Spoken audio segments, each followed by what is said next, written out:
Fala jovem, tudo bem? Aqui é o professor Alex Siqueira para mais uma aula de física e essa é a nossa segunda aula dessa semana 4, né? A semana 3 foi aquela semana pós-carnaval, onde nós vimos termometria, calorimetria, dilatação térmica, fizemos exercícios e eu venho falando com vocês o tempo todo que essas aulas serviram como pré-requisito, né, galera?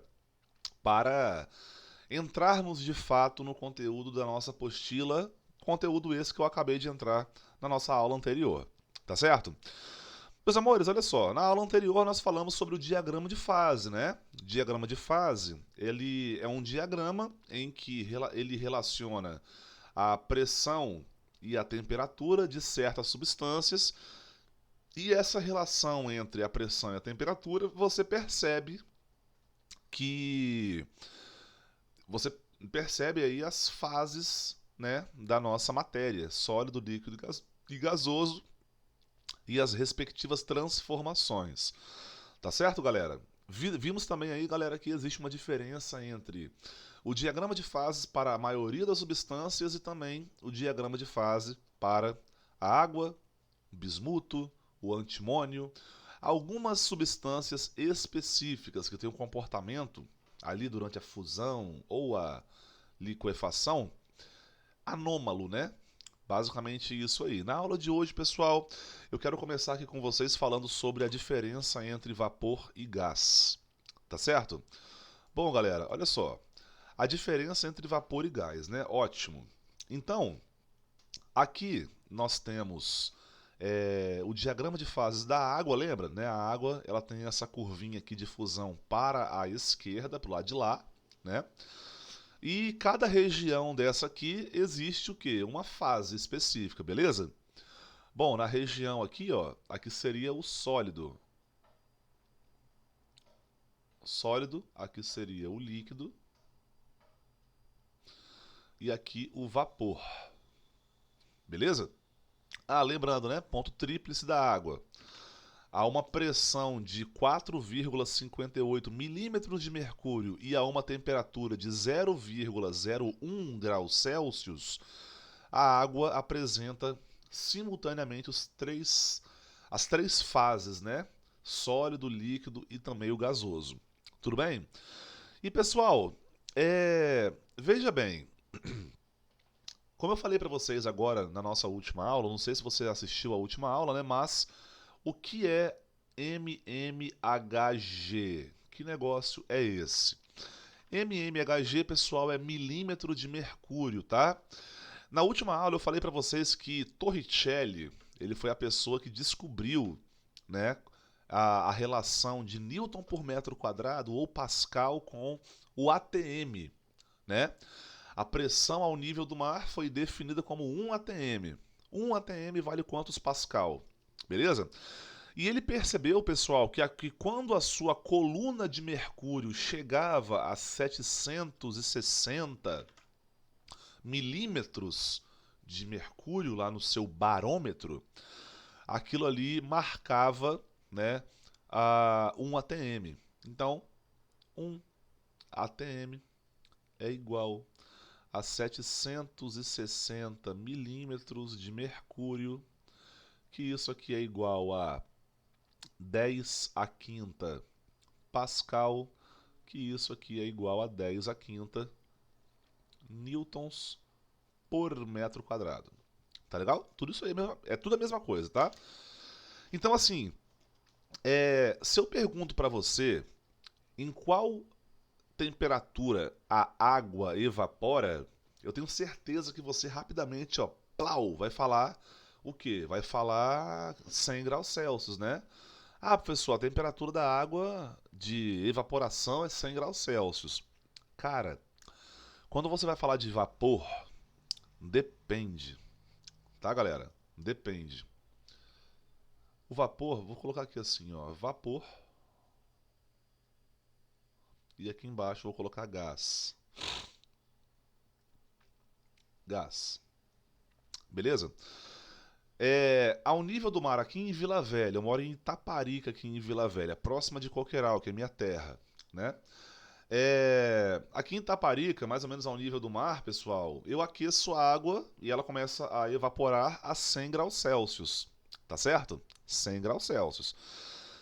Eu até citei agora na última aula, pessoal, a altitude do Monte Everest é quase o dobro, ou passa do dobro, né, do Pico da Bandeira, que é coisa de 8.000, quase 9.000 metros acima do nível do mar, né, o Everest. Lá no Everest, pessoal, como o gás atmosférico é bem mais rarefeito do que aqui ao nível do mar, por conta exclusivamente da altitude, a água não evapora a 100 graus Celsius no Everest. A água evapora a 70 graus Celsius no Everest. Fico pensando, rapaz, deve ser difícil cozinhar feijão, cara, lá no Everest. Porque o feijão já é um alimento difícil de você cozinhar. Geralmente as pessoas cozinham feijão com panela de pressão, né? Ó, maneiro, bom exemplo, ó, panela de pressão. A panela de pressão é usada por quê, cara? Por que a panela de pressão é utilizada? Eu mesmo, que sou meio atirado na cozinha aí, gosto de cozinhar, eu tenho e gosto muito de usar panela de pressão, né? Por exemplo, pessoal, eu vou te dar um exemplo muito simples de uma coisa que aconteceu comigo domingo passado. Olha só, domingo passado eu pensei assim, rapaz, eu vou almoçar hoje batata recheada.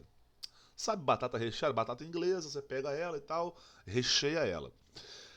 Bom, eu faço batata recheada mais ou menos assim, ó. Eu pego a batata, eu cozinho a batata, eu depois de cozinhar a batata, ela tá molinha, eu abro ela, né, começo a cavucar ela e começo a preencher com o recheio que eu desejo, né?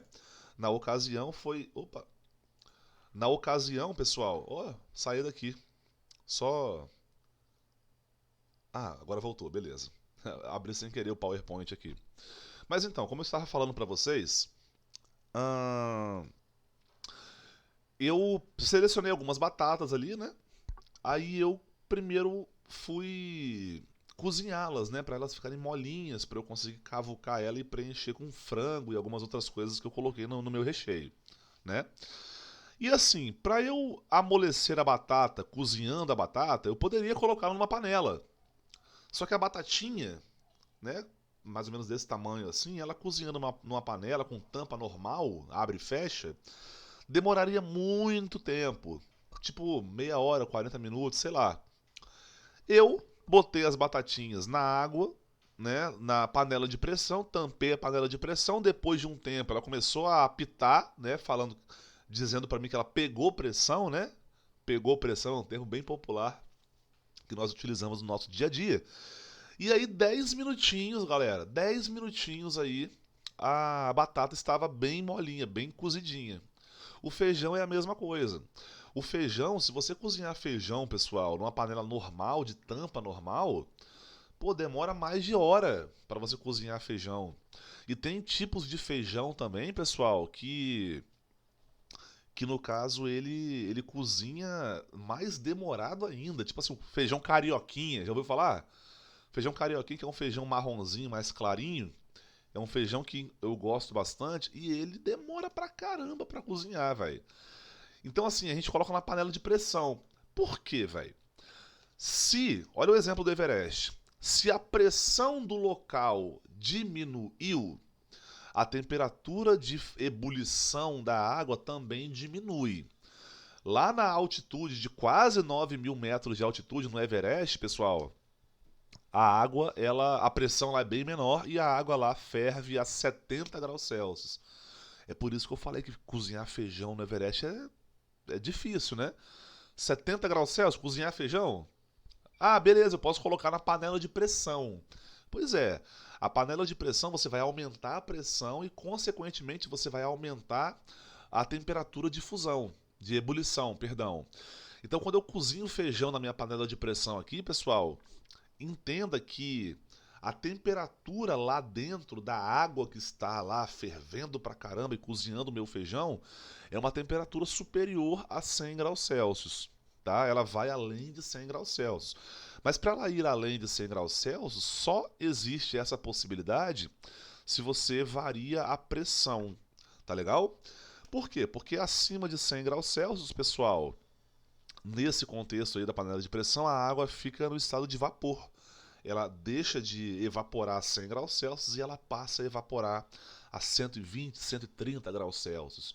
Então imagina, o feijão ele está dentro de um líquido que está sob pressão e esse líquido está atingindo uma temperatura acima de 100 graus Celsius. Olha que maneiro.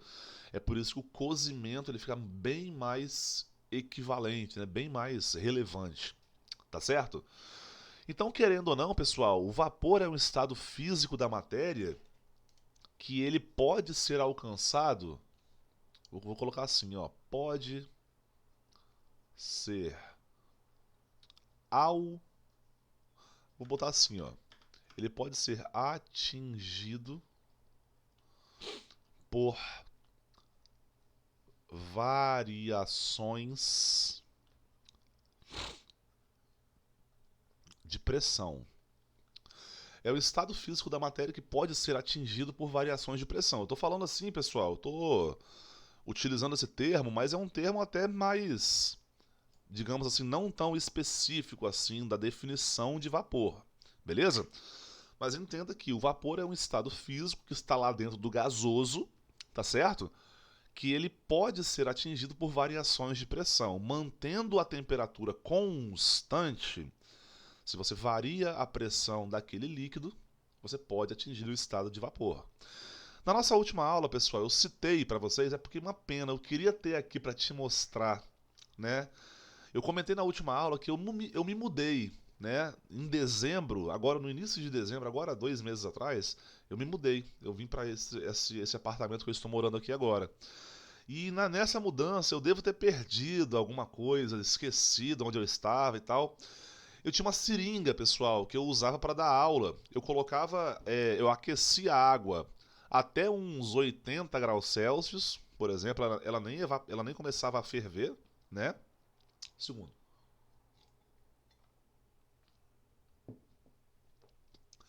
Então eu colocava a água para aquecer até uns 80 graus Celsius, mais ou menos aí, certo? E aí a água ela não começava a ferver. Eu pegava uma seringa e colocava, né, puxava assim, colocava o líquido dentro dela. A água a 80 graus Celsius mais ou menos. Então vamos imaginar, pessoal, que a água estava, por exemplo, nessa, sei lá, aqui, ó, nesse ponto aqui. Nesse ponto aqui, vamos imaginar que a temperatura vale 80 graus Celsius, né? E aqui eu tenho uma pressão qualquer aqui, beleza? Uma pressão qualquer. É... Bom, galera, se você pega o líquido que está nessa seringa, tampa a saída da água, né? Tampa a saída do líquido com um dedo e puxa para baixo o êmbolo da seringa, o que vai acontecer? Você submete esse líquido a uma variação negativa de pressão. Então, por exemplo, o líquido estava na temperatura de 80 graus Celsius, ele continua na temperatura de 80 graus Celsius, só que ele foi levado para um local aqui, ó, em que a, a pressão, a temperatura é a mesma, mas a pressão já é uma pressão de vapor. Então, se eu variei a temperatura aqui, ó, desse líquido, eu posso atingir o estado de vapor. Tá certo? Legal. É... E tá, professor, e o gás? O gás é um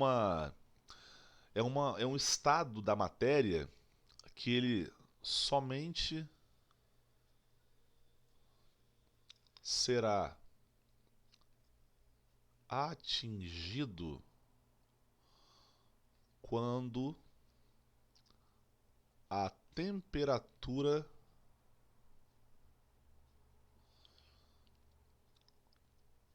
da substância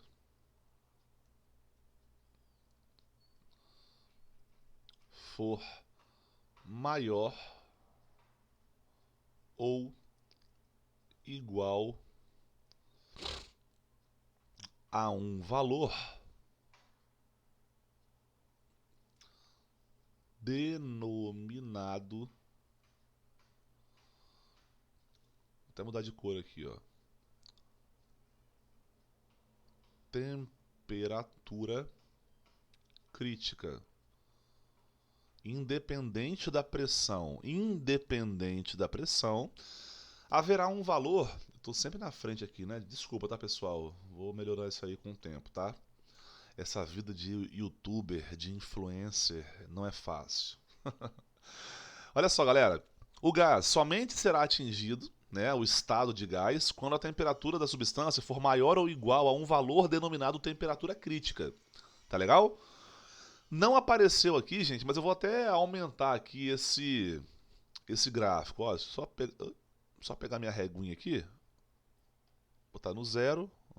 Zero, beleza. Aqui, ó. Vamos pegar aqui o pincel preto e vou esticar esse gráfico para cá, assim, por exemplo. Pode sair a régua.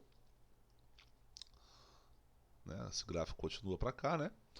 E pessoal, olha só. Quando a temperatura da água atingir de alguma forma, tá? De alguma forma, a temperatura da água atingir um valor próximo de 374, no caso aqui, né, a temperatura em graus Celsius. 374, pessoal, isso aqui, galera, é a temperatura crítica da água.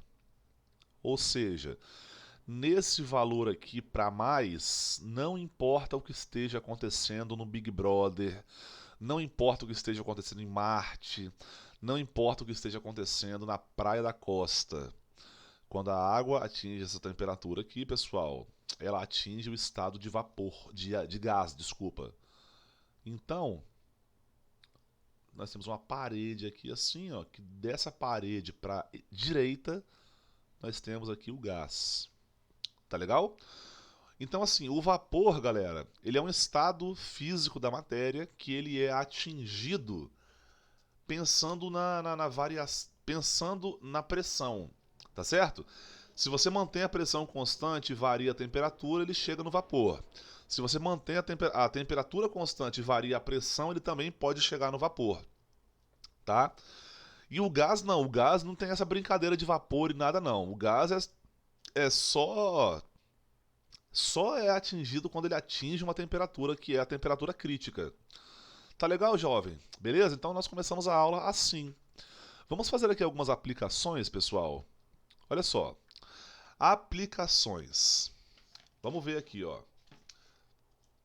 Por exemplo, vamos imaginar que eu tenho aqui o oceano. Beleza? Vamos pensar que isso aqui é o mar. Beleza? E aí, pessoal, no meio aí desse mar, você vê o quê? Você vê um iceberg.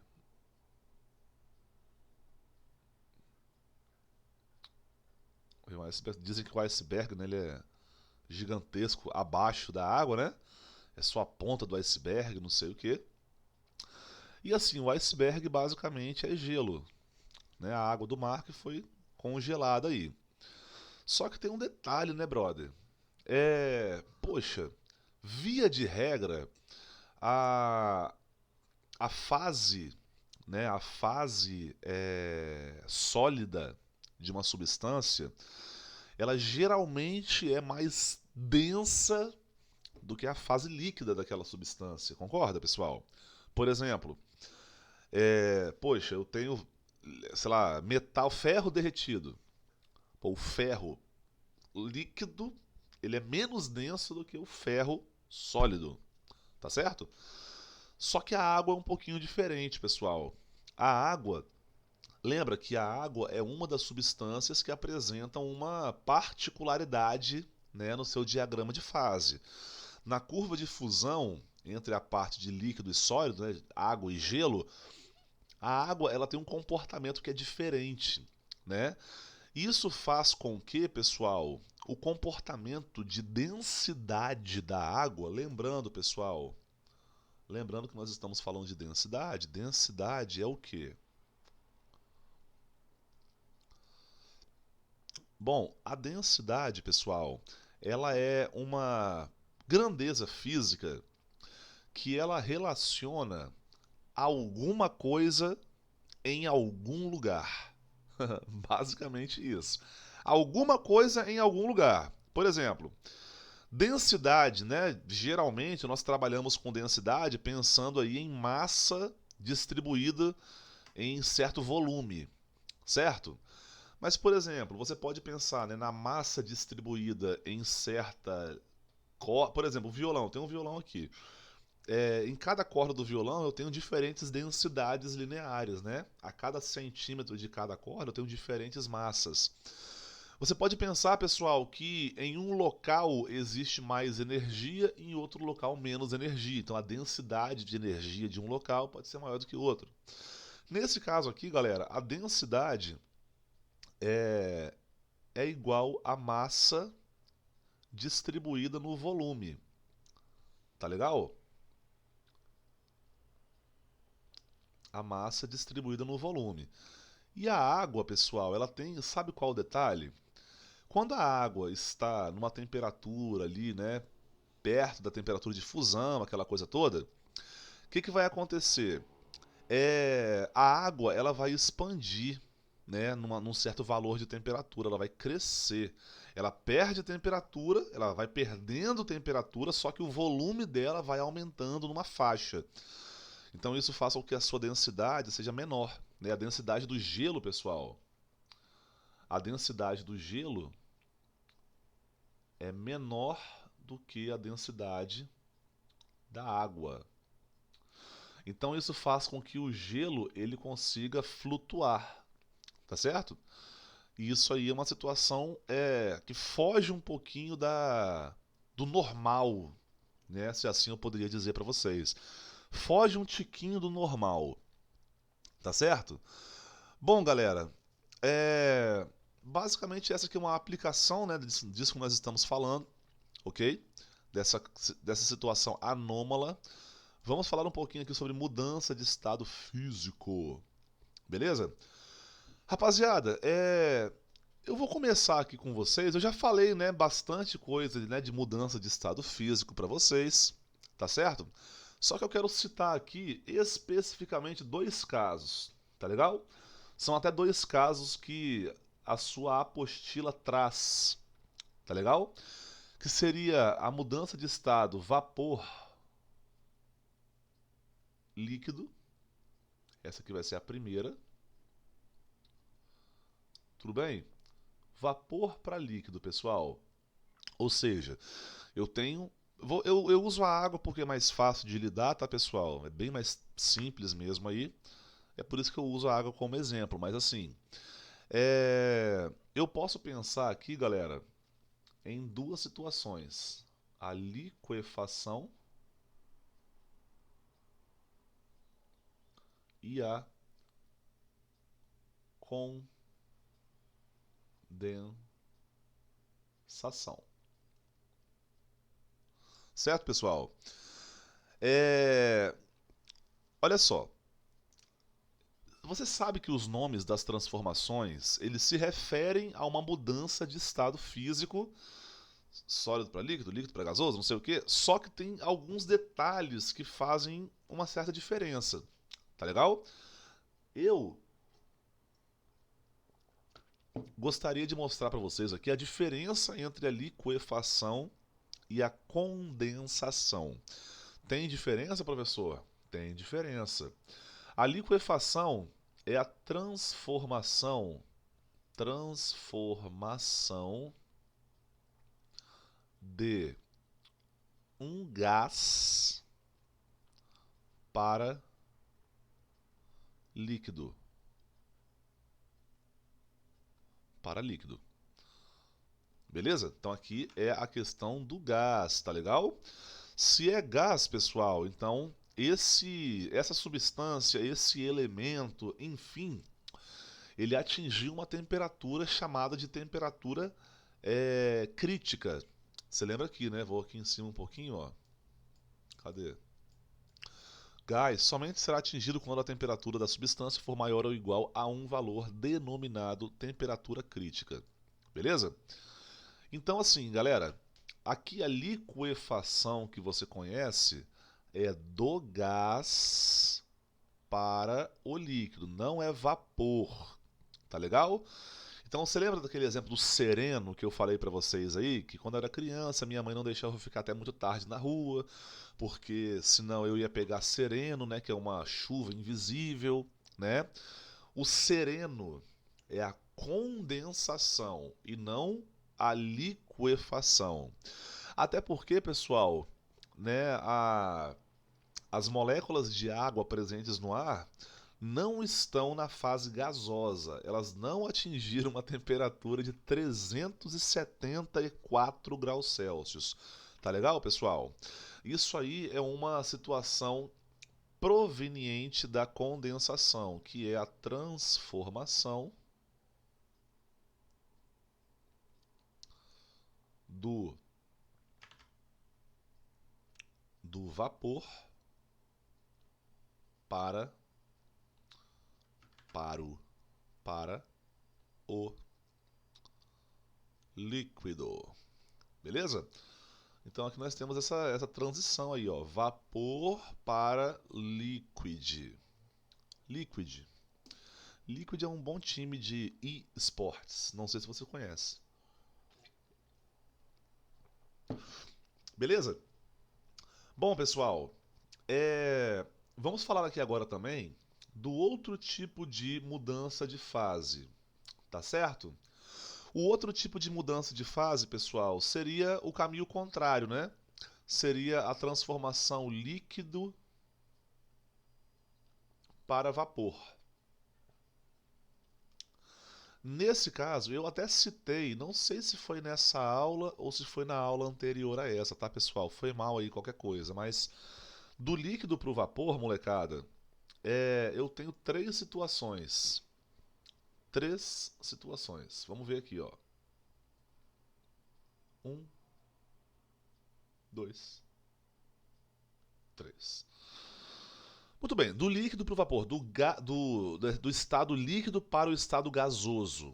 Legal? Nós temos o que? Nós temos a. Ah, lembrando que líquido para vapor, o nome da transformação, o nome. Assim não, o nome é vaporização. Tá legal? A vaporização, pessoal, ela apresenta três situações. Ela apresenta a evaporação,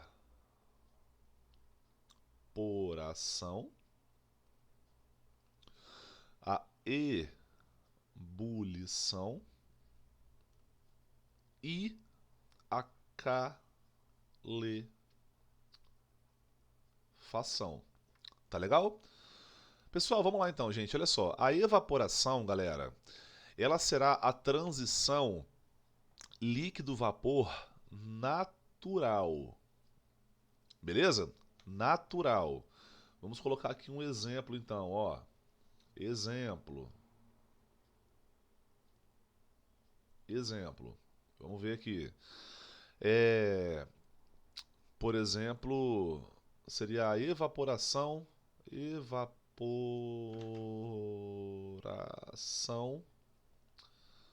de uma poça d'água depois que chove aí, né? Legal? Igual, pessoal, a evaporação é o seguinte. Vamos imaginar que uma poça d'água é formada no chão, aí o sol vai lá e ilumina aquela poça d'água. E aí, essa poça d'água, pessoal, ela de repente seca. Ela seca por quê? Pensa comigo. A água, ela possui lá a sua tensão superficial, né? Aquela lâmina d'água ali. A energia proveniente do Sol, por exemplo, é suficiente para incidir ali na poça d'água, na lâmina d'água, na tensão superficial, e as moléculas d'água que formam essa superfície, elas vão se desprendendo. Porque a energia emitida pelo Sol, por exemplo, é uma energia suficiente para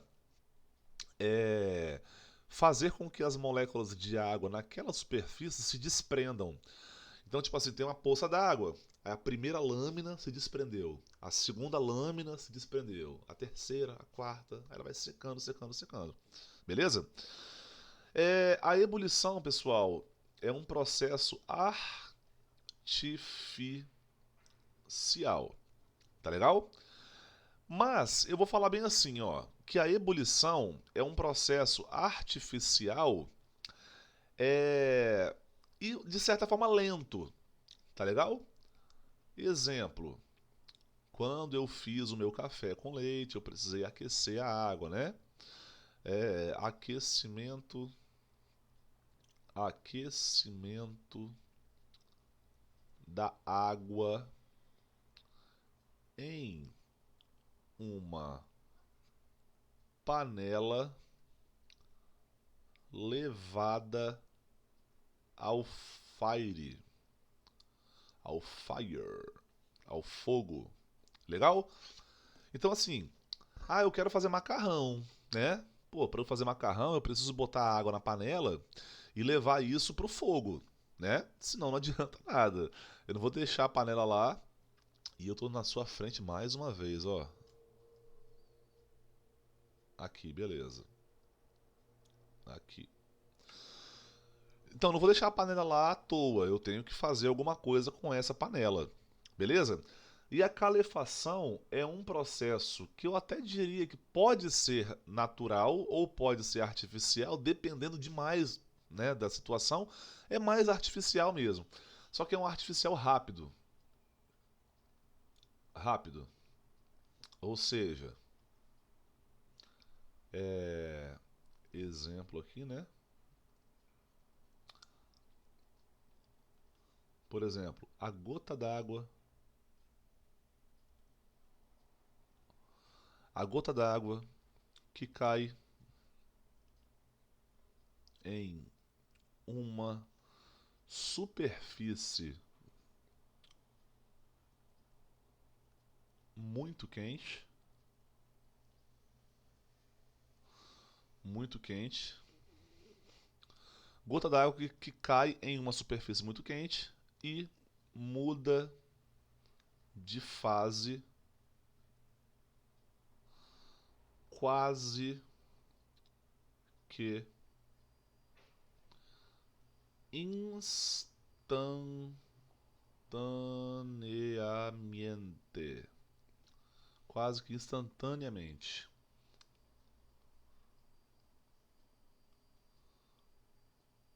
Tá aí, pessoal. Legal? Jovens, bom, nessa segunda aula de hoje, então, de hoje não, né? Nessa segunda aula dessa semana 4 aqui, é, falamos sobre a diferença de vapor e gás, que é uma situação muito importante mesmo, tá legal? Falei aí, pessoal, das mudanças de estado físico e as suas demais características, tá certo? Falamos aqui da tal das aplicações, né? Também falamos aqui sobre isso aqui é muito importante, tá, pessoal? A definição de gás, a parte aí da temperatura crítica, tá legal? E assim por diante, beleza, pessoal? Galera, na nossa próxima aula eu vou continuar falando sobre esses assuntos a respeito de mudança de fase, aquela coisa toda. E isso aqui ainda, pessoal, é uma preparação, tá, para o que está por vir, beleza? Na nossa próxima aula eu falo sobre gases ideais, beleza? Gente, o professor Alex Siqueira fica por aqui. Já estou ficando sem ar aqui no fundo do mar. E até a próxima aula, beleza, moleque? Valeu, jovem. Fui!